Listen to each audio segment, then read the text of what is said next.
So we're moving into slightly different territory. None of it's completely different territory, but it's slightly different territory. It's a great pleasure to have Ian Simmons here. Ian's been to so many of the nights we've done here. We've also worked together on the Day of the Dead, or the Day of Death in Toxteth, as it was. Is it Birkenhead now this year? Yeah. So if you want to become one day part of a People's Pyramid in Merseyside, ask us afterwards, and that can be the end of your mortal remains. But we may or may not go there tonight. We are going to look though at the Fortean Times. So Ian is the news editor of the Fortean Times and also an author with a book that he's going to tell you about that's available at the back later on. But we should really get into it because it's well, there's a lot to cover, Ian, isn't there? So I'm going to pull up the presentation and Ian's going to take over. And straight after this, we're going to go into Peter Ross. So don't go anywhere. As soon as Ian's finished, we'll move into Peter Ross as well. So thanks everyone for coming back, and I'll see you a bit later. Enjoy Ian Simmons.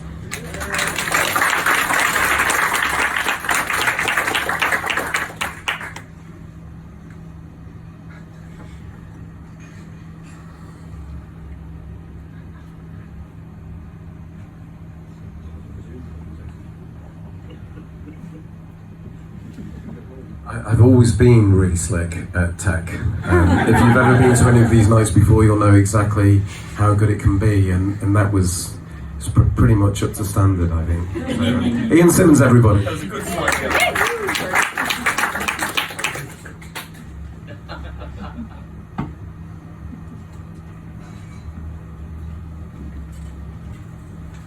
A naked man in a city street, the track of a horse in volcanic mud, the mystery of reindeer's ears, a huge black form like a whale in the sky, and it drips red drops as if attacked by celestial swordfish. An appalling cherub appears in the sea. Confusions, showers of frogs and blizzards of snails, gushes of periwinkles down from the sky. The preposterous, the grotesque, the incredible. And why, if I am going to tell of hundreds of these, is the quite ordinary so regarded? That, of course, is Charles Fort, from his third book, Low, and is as good a statement of intent for the Fortean Times as any. Fortean Times itself turned 50 in 2023. 50 years of the preposterous, the grotesque, and the incredible. For those 50 years, Fortean Times has lived up to its strapline as the provider of the world's weirdest news. And while fads and fancies of all kinds of magazines trying to cover the same territory have come and gone, we're still here.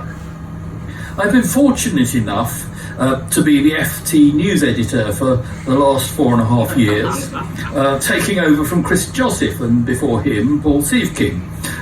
Although I've been associated with the mag for a good 30 years in one way or another. So I feel well placed to look back at all this madness and take stock. And although this is a very much a personal view rather than official history, I think the key reason we have lasted those 50 years is because we've taken Fort seriously, although Fort can hardly be accused of taking himself seriously. Other publications have been about just telling the stories, with no analysis or judgment. Others grimly sceptical and debunking, and yet others credulous and belief-oriented, swallowing everything whole and sensationalising it. Fort, though, did not take sides.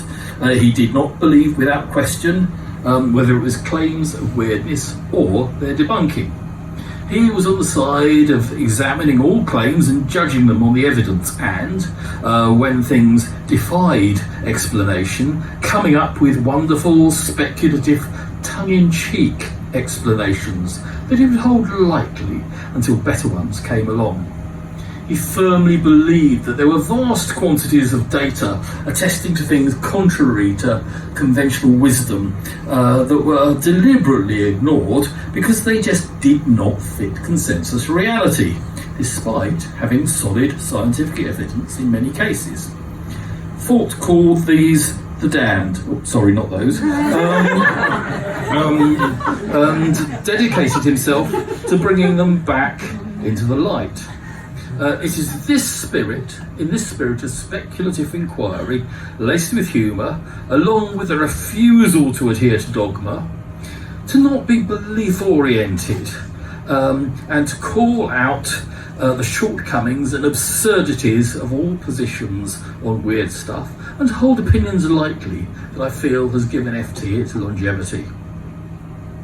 While Fort has a reputation of being a bookish seeker after anomalies, cloistered in libraries, in his earlier years he was something of an adventurer, then a journalist and a well-regarded short story writer, known for his humorous and closely observed tales of New York life. These did not make him much money, and his attempts to write novels did not do so either.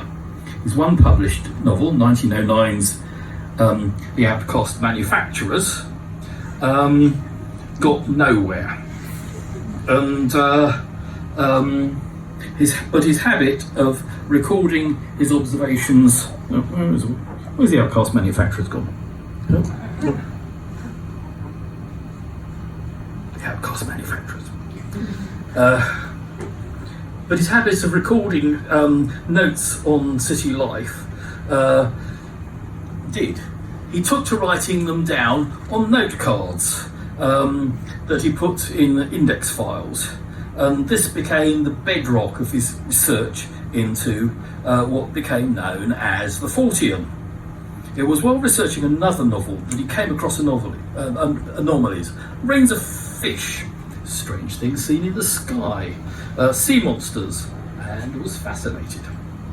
He combed libraries in New York and London, reading the newspaper archives for stories of anomalies and noting everything on those index cards.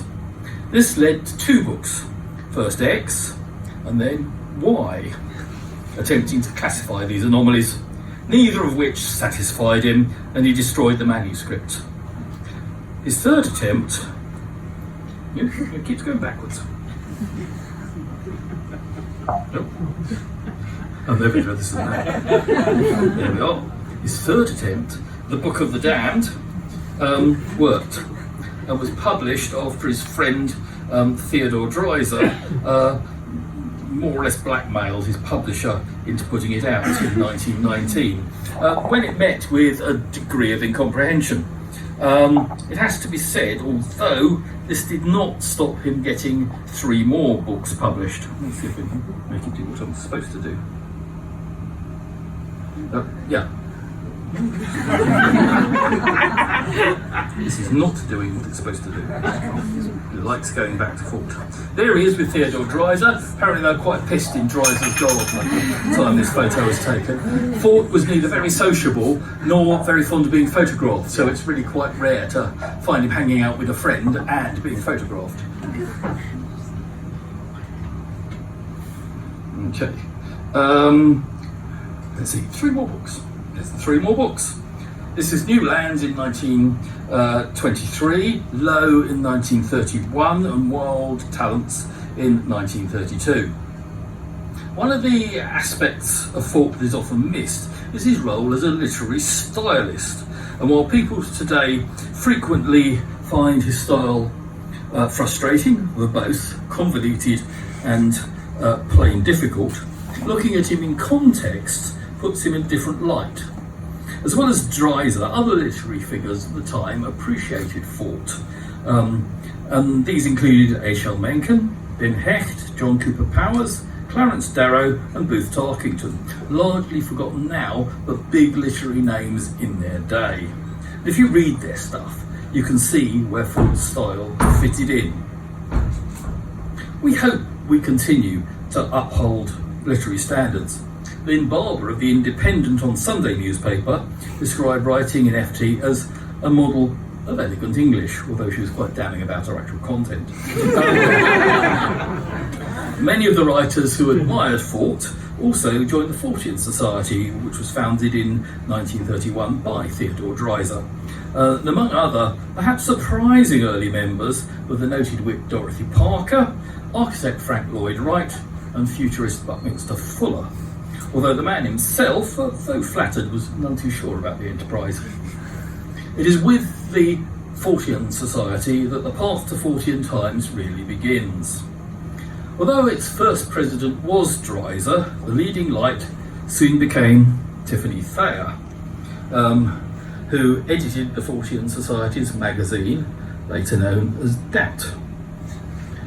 While some commentators, notably Colin Wilson, have written Fort off as a crank, the general consensus is he didn't take himself and his ideas seriously enough to actually be one. Thayer, though, definitely was a crank. Writing most of the newsletter content himself, indulging in terrible laboured humour, pushing eccentric political agendas that had nothing to do with the Fortean, and feuding with all and sundry, he made life difficult for the Fortean Society. Doubt is a difficult read and offers relatively little of actual interest to the modern Fortean. Although it continued to be published until Thayer's death in 1959, I suspect that was more to do with Thayer's ego than actually any major readership. At this point, the Society went into hiatus, and the magazine ceased publication. Often, when this kind of thing happens, all the files get thrown out and destroyed, and the work of decades comes to absolutely nothing. Fortunately, writers Paul and Ron Willis stepped in. They got hold of the Society's archive in 1961, rebooting the whole thing as the International Fortean Society in 1965, and from 1967 published the Info Journal, Science and the Unknown. This continued to be published for 35 years until Paul Willis's death. Good spontaneous combustion there on the cover. While this was going on, a chap named Bob Rickard was studying product design in Birmingham and reading a load of science fiction, as well as helping his friend Paul Weston put together a sci-fi magazine called Speculation. This led to him attending sci-fi conventions, and at one in 1968, Bob got an ace paperback book containing all four of Fort's books, and in turn he was fascinated. During this time, he says, I used to clip the newspapers out of instinct, wildly and without much sense of purpose, except that they might be important. The result was he was thoroughly primed when he came across an ad for Info in the underground magazine Oz in 1968. This was co-edited by Felix Dennis, of whom more later. There's something about Fort's books that encourages serendipitous discovery. I found him in my early teens at a Scout jumble sale in Croydon. A friend spotted an Abacus edition of the Book of the Damned on the bookstall, and knowing I had a liking for pulp UFO books, I was mainlining Brad Steiger at the time, he waved it at me saying, "You like this weird shit, don't you?" And I bought it for 5p. Fortean stalwart Ken Campbell, I believe, discovered Fort when he put his foot through the top of a box containing the Dover hardback of the 4 books while using it to try and reach the top shelf in a Newfoundland bookshop. Anyway, Bob got in touch with the Willis brothers and was soon contributing the all-important press clippings to them from the British papers. But he eventually became frustrated because the Info Journal didn't seem to use many of them. As it turns out, all was not well at Info. Ron was seriously ill, dying in 1975, and the brothers were having trouble keeping up with everything. So they encouraged Bob to launch his own magazine in the UK. And drawing on his speculation experience, that's exactly what Bob did. In the laborious, typewritten, letter-setted manner of pre-digital fanzines, which the Ancient Times, which is available on the back, delightfully harks back to. It's very cool.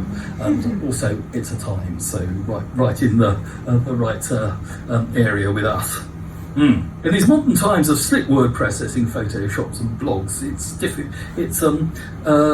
quite hard to imagine the effort of getting something like that put together, printed, marketed and distributed.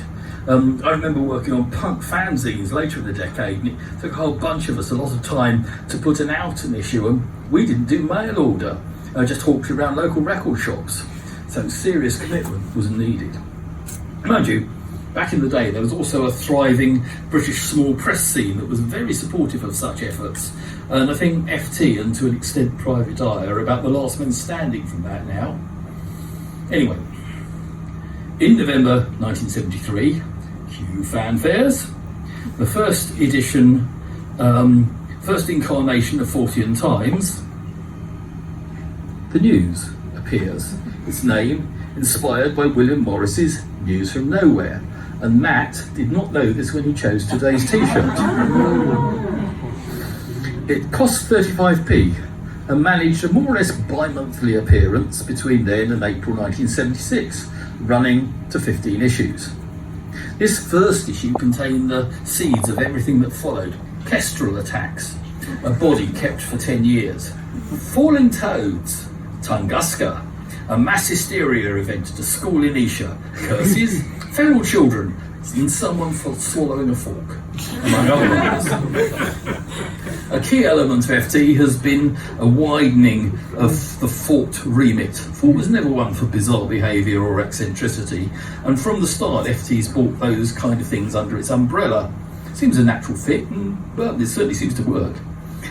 These things feel Fortean and behave in the same slippery, unclassifiable manner, and they're great fun to write about. Basically, FT covers the long tail of reality. If you consider the statistical normal distribution, you get a bell curve with long tails at either end, where the commonest things are in the middle and things become progressively less likely as you head out along the tails. FT concerns itself with the farthest ends here, the 0.1%, out there on the limits of reality. I once heard someone describe us as the point where science and surrealism meet, and I'm not going to argue with that. For those early mags, Bob had the encouragement and assistance from Paul Screeton, who was then running the Lay Hunter magazine, and off they met at a London comics convention. Steve Moore, who was then a sub-editor at IPC Comics and would periodically pop up, if memory serves me well, on the letters page of Hotspur as Sonny Steve Moore. And he'd also started the first comics fanzine, Orpheus. He also invented the comics convention, a monster he later regretted turning loose. Bob and Steve bonded over a love of Chinese mysticism and sword-fighting films, of which Steve was the major aficionado. His book-stuffed house in Shooters Hill had an entire wall dedicated to Chinese sword-fighting videos, and they played a surprisingly important role in FT, as Steve and I also bonded over the things. Steve got going helping stuff envelopes, write addresses, and generally making himself useful, and he remained stalwart of FT until he died far too young in April 2014, writing numerous pieces, helping at clipping sorts, and being a formidable indexer. And his influence on the magazine continues and has been incalculable. He did, though, die an appropriately Fortean death. This was about a metre from where he was born, in the family home. He foretold his end in a dream diary and appeared in his front garden waving at neighbours at a time when he had certainly passed, but his body had not yet been discovered. He was modest and had a reputation for reclusiveness, but nonetheless was widely influential, mentoring his close friend, comics genius Alan Moore, with whom he also practiced magic, and who immortalised Steve in his book Unearthings, and others, including heavy metal comedian Andrew O'Neill and writer John Higgs. And he was a world-renowned expert on the Yi King. Within the era of FT starting, it was joined by cartoonist Hunt Emerson, who was recommended to Bob by friends when he wanted to improve the magazine's graphics. He too is hugely important to the FT style, and is still there, producing phenomenomics, cartoon strip, and all kinds of illustrations. And if you're lucky enough to turn up at an event, a Fortean event that he is present at, he has a nice sideline in drawing your portrait with the Fortean phenomena of your choice. John Michell was also incredibly important in the early days, known for his influential UFO and Earth Mysteries books from the 1960s, such as View Over Atlantis and Flying Saucer Vision. He was an influential force among the hippies and the late 60s alternative culture, although it's slightly hard to forgive his fondness for Julius Evola. Michelle seemed to know absolutely everyone who mattered, from William Burroughs to members of the royal family. There are rumours about Princess Margaret.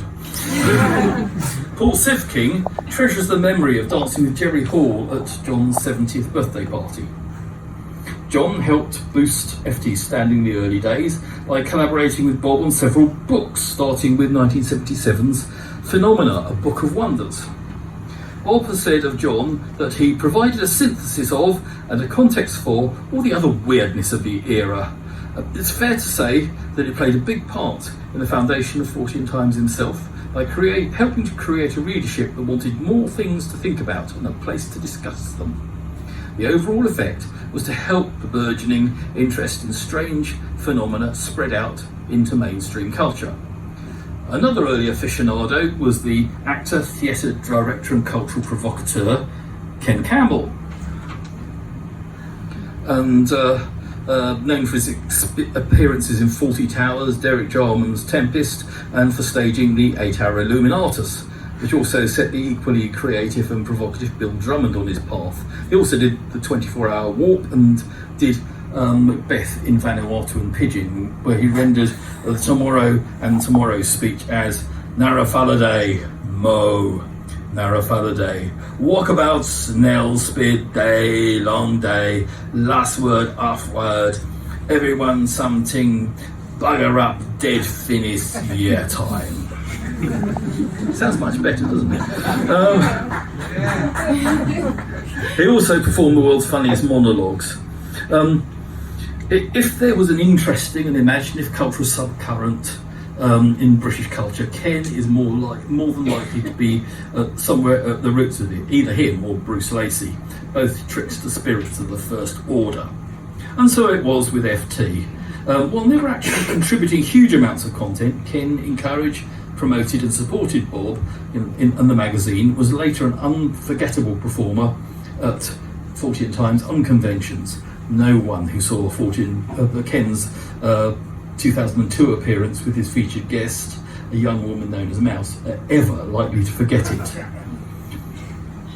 Ken also brought into the fold his equally formidable school friend Ian Will, who Bob says discovered Fortean Times in 1974 in either Camden Books or the Dark They Were a Golden-Eyed comic shop in Soho, which in those days served as an informal FT headquarters where those involved would meet, sort clippings and share info, where as a teenager I would buy comics and Michael Moorcock books. Derek Stokes, who ran the shop, was actually the bloke who had sold Bob those original Fort books back at the comic convention. And anyway, Ian Will quickly joined the core FT team whenever he was in London and contributed significantly to the magazine itself published incarnation. Ian was definitely what one might call an international man of mystery, who Bob described as one of the world's great browsers, sampling everything in his path, and we do mean everything. And he brought a wealth of unusual esoteric knowledge to the table, was a marvellous source of obscure press clippings, books and entertaining letters. From his Ilford origins, he was mythologized by Campbell monologues as Lionel Plashwit, and was allegedly involved in all kinds of bizarre escapades, such as an outbreak of recreational Montanism, speaking in tongues. at his and Ken's school. And he went on to become a seasoned world traveller, among other things claiming to have spent time as the abbot of a Sri Lankan monastery. He also spent some time, I believe, as a member of what was described as a tribe of Jehovah's Witnesses in East Africa. And later, I understand, it ran his own cult in Dulwich or thereabouts. He was also institution dodgy, apparently funding his African adventures by running a fax directory scam. And in his later years, Ken claimed that Ian tried to top up his funds by threatening to disrupt Ken's gigs unless he was paid off. I never met Ian, as by the time I became involved in FT in the early 90s, he'd managed to fall out with everyone, from what I recall his penchant for borrowing money and then forgetting to pay it back. Ian's most significant contribution, though, was to introduce Bob to Paul Sivking, who arrived for issue 28, by which time the magazine was most definitely Fortean Times, with Bob having bowed to public pressure to give the magazine a more descriptive title and had changed it for issue 16. The new name coming from discussions between Bob and Paul Willis of Info, in which the two talked of creating a Fortean version of the Times newspaper, full of weird and wonderful news and read by millions worldwide, we wish. And with the name change, celebrated by the publication of a Hunt Emerson poster, a reproduction of which hangs on the door of the study where my FT news pages are created, Paul swiftly became as important to FT as Bob. He has a degree in anthropology from Cambridge and describes himself as having been a student of extreme human behaviour since the glory days of the situationalists. And indeed, he produced the English translation of Raoul van Eigem's Revolution of Everyday Life. Initially a contributing editor, Paul became full editor for 4 editions during 84-85, giving Bob time to catch his breath after 10 years of running FT in his spare time. And weathering financial and organisational stresses that, among other things, saw FT 28 printed by an Israeli entrepreneur in northern Greece and shipped to London in, I believe, the boot of one of those buses that used to take people on the hippie trail to India. Paul was co-editor from then on, writing the news pages, Strange Death, Extra, a headlines column, editing the letters and being a particularly eagle-eyed proofreader. Most of this he continues to do today, although I now do the news and Strange Deaths. Bob tells of visiting Paul in hospital and finding him absent from his bed, eventually discovering him stalking the corridors, correcting punctuation errors on the notice boards. Paul also hosted regular FT clipping sorts in his North London flat, where we tried to make sense of the huge piles of newsprint that made its way to us from all over the world.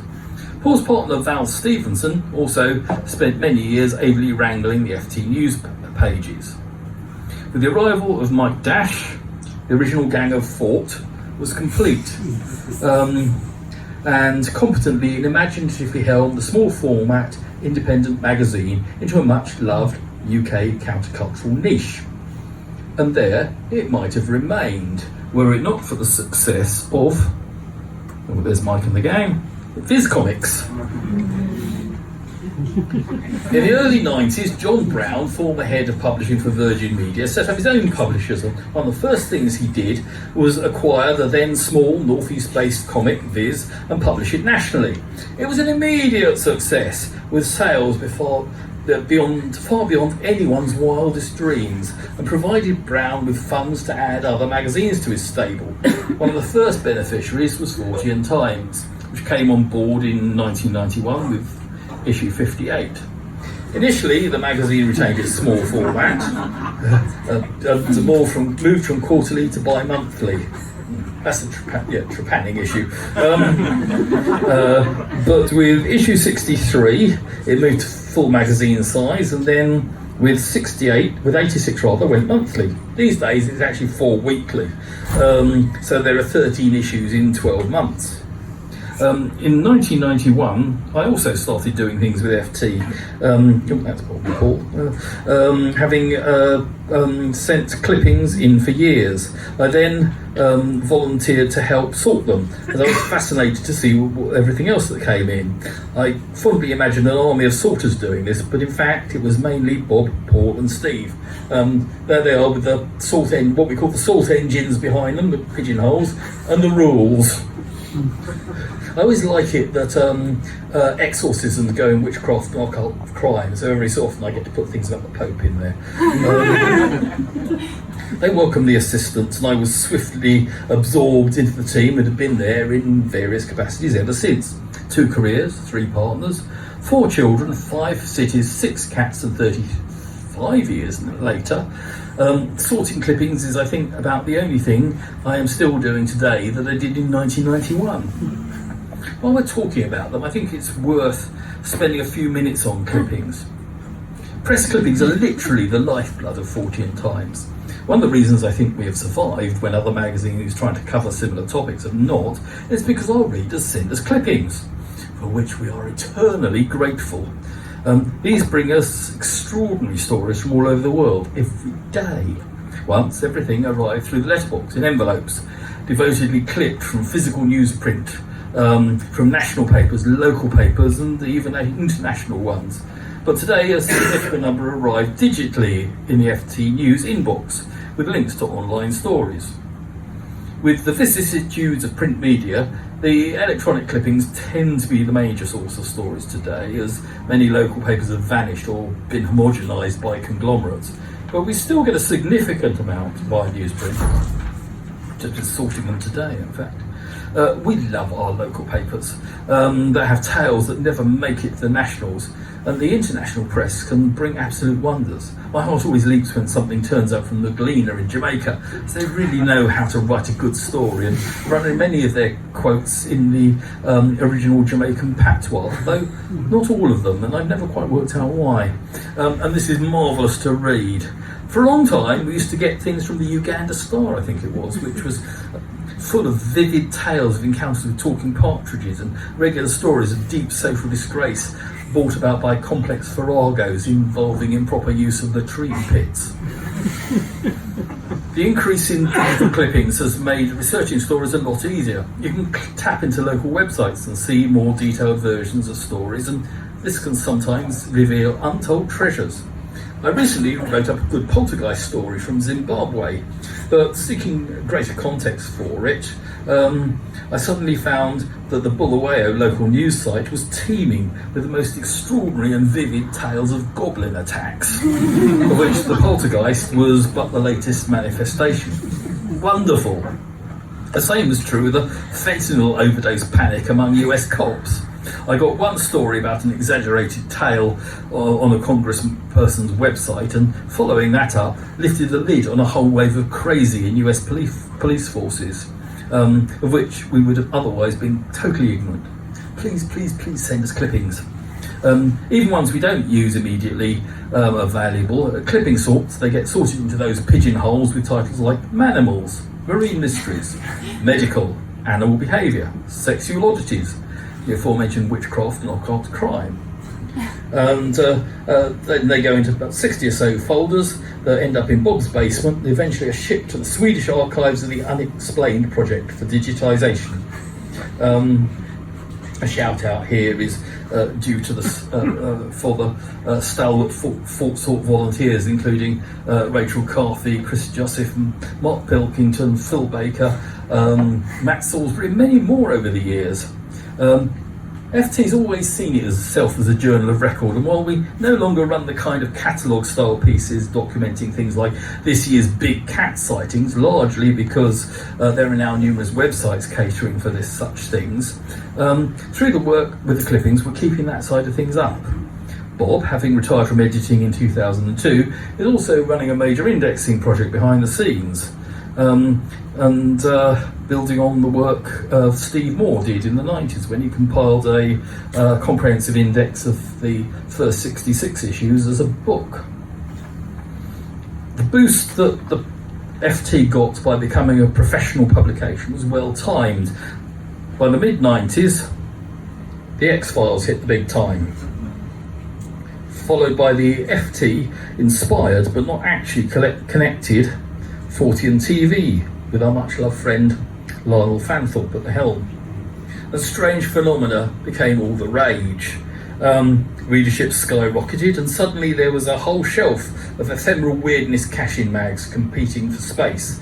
There were publishers' budgets for things like the Fortean Unconvention, which arrived in 1994 and took place most years until 2010, when the budget vanished again, alas. I can recall the gang of Fort nervously waiting for the doors to open at the first one, as we had no idea what our audience actually looked like. It turned out to be surprisingly young and fashionable, and that one included a Fortean biker gang, complete with colours that had Fort on the back. I believe they're called the Weird Shit Happens Bikers.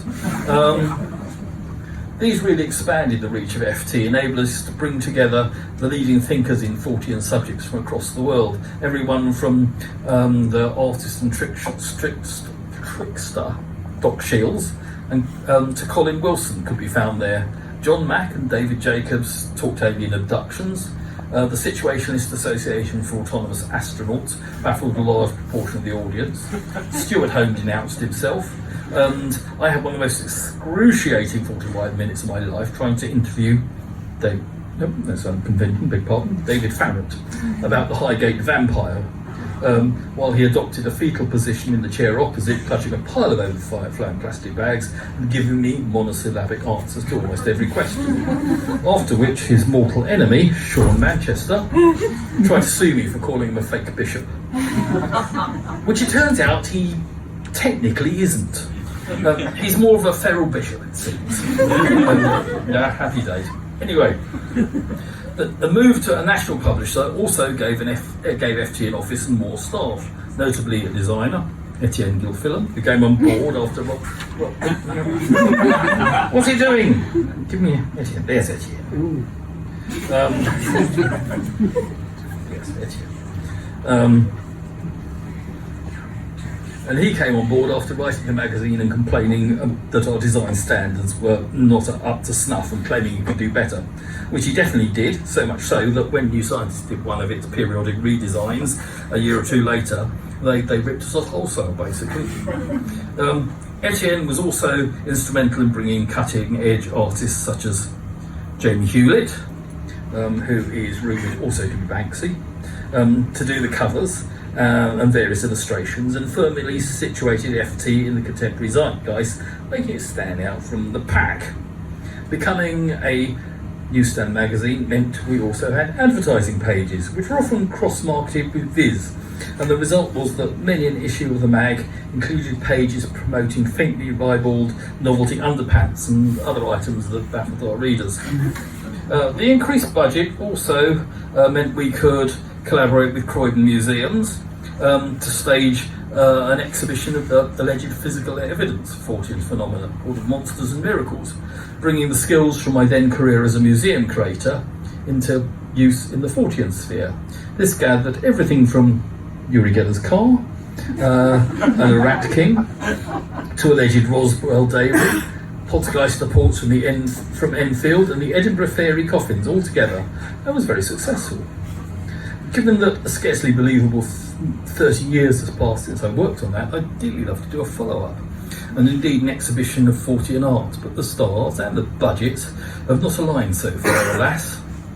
The 90s also saw the arrival of our parallel academic volumes, Fortean Studies, which ran for 7 editions, most of which were edited by Steve Moore, and featured an in-depth exploration of all things of Fortean interest, most notably Mike Dash's definitive deep dive into the Spring Hill Jack story. Something he's promised a book on for at least 20 years. There was also a run of popular toilet books on topics like inept crime, animal stories, bad luck, strange death, and medical mayhem, which introduced me to the business of writing up clippings. There was even an audiobook with Playschool's Brian Cant reading FT stories. By the end of the 90s, whilst X-Files mania had subsided, FT was an established newsstand presence and doing well. And in 2001, John Brown Publishing, having decided to concentrate on corporate magazines, sold off its newsstand ones to I Feel Good, a new venture from James Brown, not that one, the former Loaded editor. And in 2002, Bob Rickard, after almost 30 years at the helm, stepped back from editing and was succeeded by David Sutton, who had initially joined us as a picture researcher a few years before and who has edited FT ever since. With David's arrival, the FT remit expanded to include more cultural manifestations of Forteana, bringing in film and game reviews, TV columns and Bob Fisher's music pages, and has kept the high standard of Bob's era, even as we were passed to two further publishers, including the aforementioned Felix Dennis's Dennis Publishing, and eventually Diamond Publishing. And James Brown, I think, was last seen sieving his pill on some kind of reality TV show. While subscriber numbers have fallen since the peak 90s, FT is still in good shape, and we pride ourselves as still being a print operation, and we hope to continue to be one for at least the next 50 years. So, looking back on 50 years, we've seen the world. How have we seen the world of Forteana change and evolve? Well, precious few of the mysteries that we cover have been solved, but one of the reasons we survive is we're not really about solving mysteries. A lot of what we write about is why the mysteries exist in the first place, the continuing interaction between the human and the strange, and how the weird and the uncanny are perceived. If someone solves a mystery, great, we'll cover it. But we're not in the business of gratuitous mystification for its own sake either. There's whole TV channels dedicated to that. We are dedicated fence sitters when it comes to anything allegedly unsolved, so we're happy to say that both the legends of Roswell and the official explanations for it are deeply suspect. An important thing is that we are one of the few advocates of don't know, and to publish writers whose take on phenomena are radically different and sometimes completely opposed. There's no dogma. When it comes to Fortean phenomena, there's an assumed dichotomy between the believer and the unbeliever, and you have to be one or the other. But as Forteans, we see a third option, that there is often just not enough information to decide one way or the other. And this can be the case when there is loads of alleged evidence. UFOs are a perennial FT topic, and there is more damn data about those than you could shake several sticks at. But it does not form anything like a coherent picture anyone can make sense of. There have been at least 7 different UFO paradigms over the last 70 years, each with its own set of canonical stories, leading figures and solutions. There's been benevolent Nordics, contactees, extraterrestrial explorers, ancient alien gods, abductees, disclosure, and before that, mystery airships, Foo Fighters and ghost rockets. We've covered them all at some time or another, and it's clear that every 10 years or so the narrative completely changes, but the new narrative believers tend to insist that theirs has always been the story, and we get no closer to actually resolving things. On the other hand, giant squid have gone from being canonical cryptids to attacking the Natural History Museum. A lot of stuff that was Earth mysteries in our early days is archaeology now, although ley lines have somewhat dropped out of favour, and regrettably, no one seems to spontaneously combust anymore. It seems fish falls are on their way to respectability, courtesy of vomiting birds. And the UK's mystery big cats are starting to come in from the cold too, with 3 confirmed DNA samples from hair and kills in recent years. Crop circles have come and gone, having provided us with much entertainment and excellent visuals.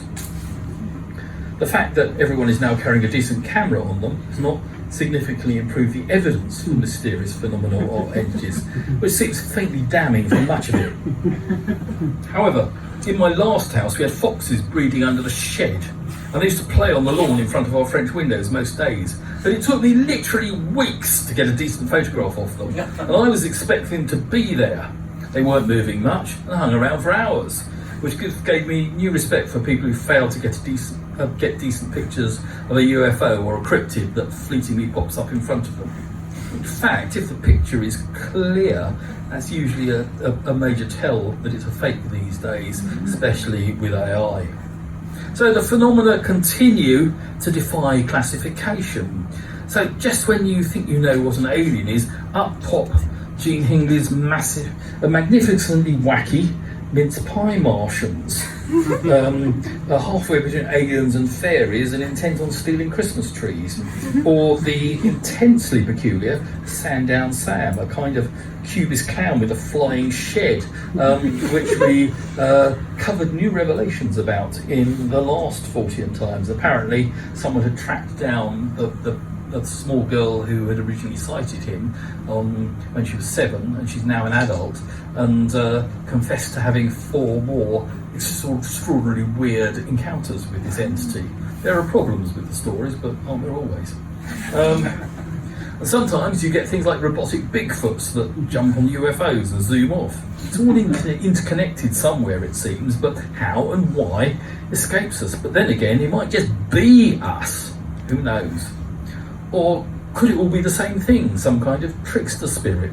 When you look at the way poltergeists, fairies, channeled aliens, seance spirits and Ouija board communications behave, they all seem to be very similar. Not too bright, prone to lying and playing nasty tricks, slippery and confusing. A bit like a low IQ, malevolent 11-year-old. So maybe they are just the same thing using different channels, or maybe that thing is our unconscious.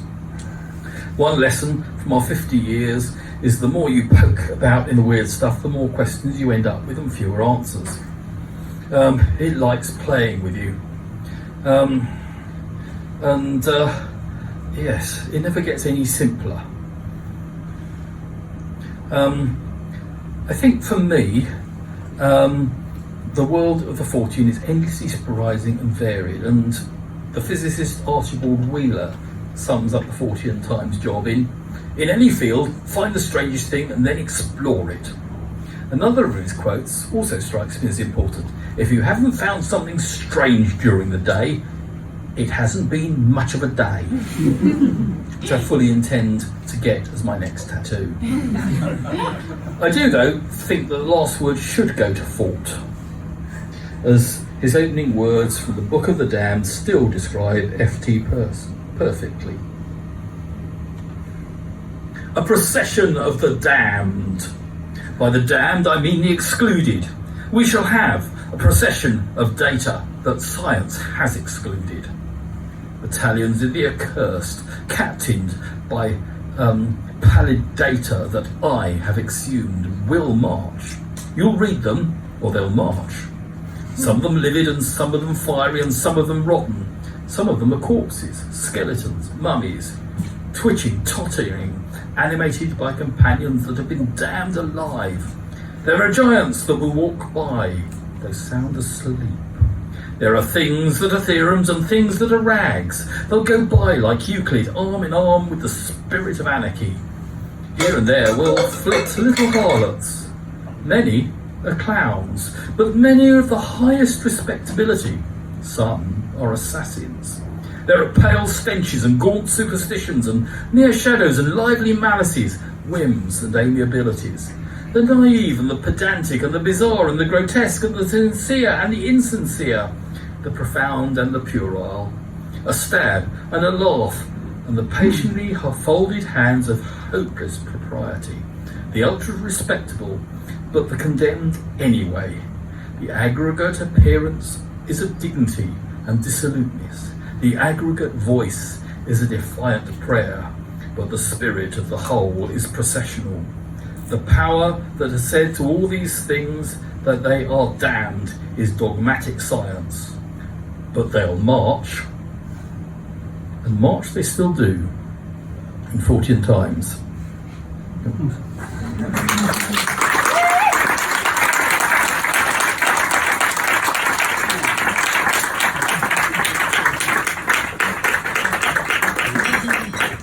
I skipped a few slides there.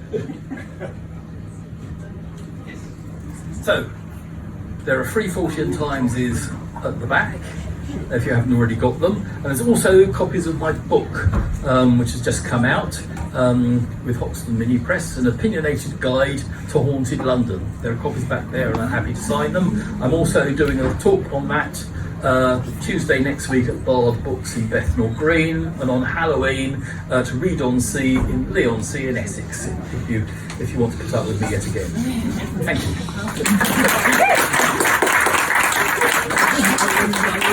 you.